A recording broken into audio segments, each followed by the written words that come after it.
Hey everybody, this is Jason Rosenbaum, a political correspondent with St. Louis Public Radio, and it is time for another edition of the as yet unnamed Jason Rosenbaum video response series. It is the middle of January, and that means there are new leaders in the Missouri General Assembly and a new governor, Mike Kehoe. And I figured I would make an executive decision and answer some of your questions about what to expect over the 2025 Missouri General Assembly session. Now, just a bit of a caveat before we begin. I do not have the ability to predict the future, and the Missouri General Assembly is a notoriously difficult and unpredictable legislative body. But you asked your questions, and I'm going to do my best to answer them. Mama Red Hen on Reddit asks, there's lots of talk about lowering tax rates and eliminating personal property tax. How do they plan to offset the funding other than the surplus, because that's only going to go so far? That, I think, is the $8 million or $8 billion question before lawmakers. The revenue situation for Missouri is not as good as it was during the last couple of years of the Mike Parson administration.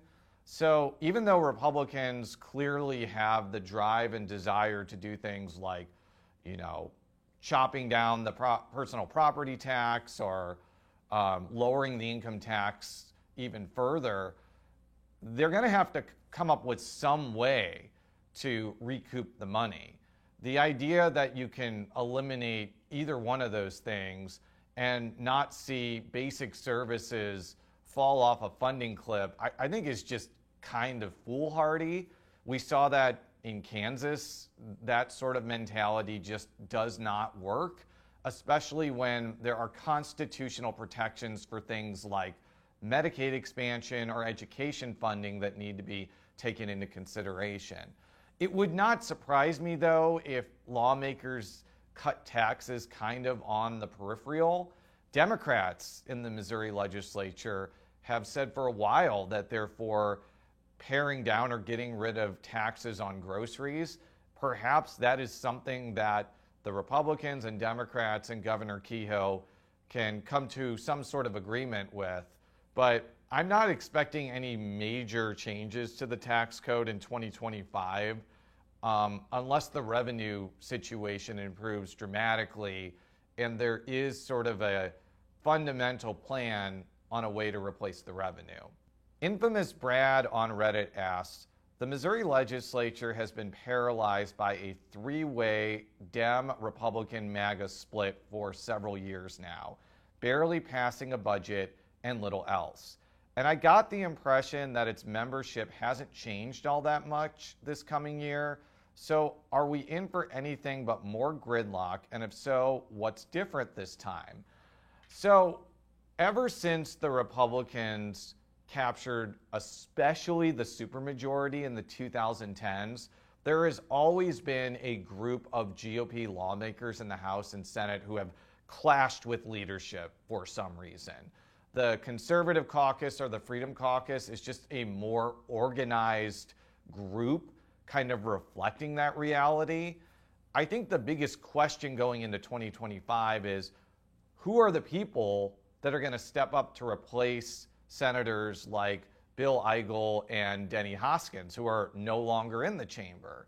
There were clearly senators that the Freedom Caucus preferred over others when it comes to primaries. I know they got involved with Senator Brad Hudson being elected or Senator Adam Schnelting of St. Charles County being elected. But it remains to be seen whether those senators are going to filibuster things all the time.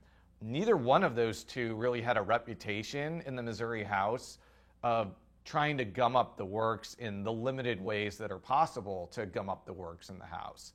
There are also existing state senators like Senator Nick Schroer of St. Charles County or Senator Rick Bratton of Harrisonville who could potentially be roadblocks, but I'm getting kind of the sense that neither Schroer or Bratton are Eigel, are Hoskins. Both of them got major committee chairmanships, which may make them less cranky, if I can be so frank. And it doesn't seem like Senate leadership is doing a lot to necessarily antagonize people that could be antagonized.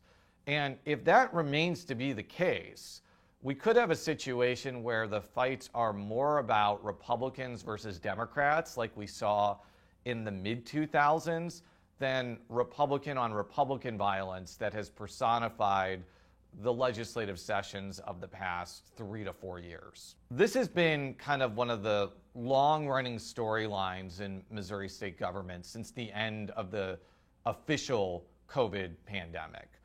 The pandemic prompted a lot of people who were working in state governmental jobs that frankly didn't pay very well and were very difficult to quit and look for a job elsewhere.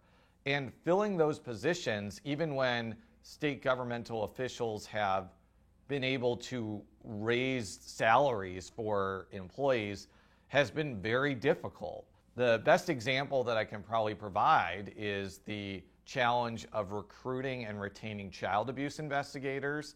Now, the Department of Social Services and the Children's Division have had more success in recent months of filling, say, the St. Louis office.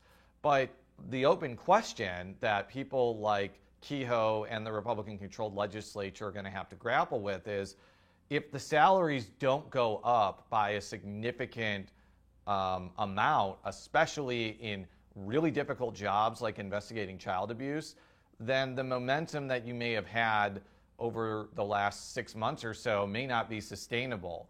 And if you kind of adapt that principle to other state governmental agencies, it's a really big unanswered question whether people are going to stay in jobs if the salaries don't at least go up to a point where people want to stay there. At this point, the answer is probably not. A lot of the people that Kehoe has in his cabinet are holdovers from Governor Parsons' administration, who are also holdovers from Governor Eric Greitens' administration. That's kind of one of the unmentioned things about the Parsons administration, is that he really didn't fire or get rid of a lot of people from the Greitens tenure, because a lot of the people who were in charge of really important agencies were fairly well qualified and were seen as doing a good job. I think even some of the new people that Kehoe is bringing in are not seen as overly controversial or unqualified for their positions. I suppose it remains to be seen when these folks go through the confirmation process, but I don't see any of them running into any roadblocks at this point. Brian K. on Blue Sky asks, is there really movement to eliminate the income tax? What would differentiate any plan from the Kansas failure? I do recall that Governor Kehoe has expressed an interest in completely phasing out the income tax. I think he has also said that he would phase it out and not just get rid of it in one fell swoop, so to speak. It kind of goes back to the first question we had in this mailbag. What is going to be the plan to recoup that revenue? And it also just should be noted that other states that don't have income taxes get revenues from other places. Like, for example, Texas doesn't have an income tax, but I think it's fair to assume they get a lot of taxes through oil revenue.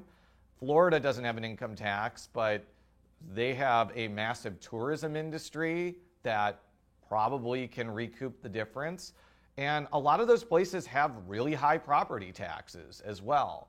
So yeah, I think that there is a desire to try to get rid of the income tax among some high-level leaders, but the devil's going to be in the details, and prior efforts to do that really haven't gone anywhere beyond sort of piecemeal reductions of the income tax. That is a good question, and I don't necessarily know the answer to that at this point in time, but it is a fair assumption that some hot-button cultural issue will be top of mind in 2025.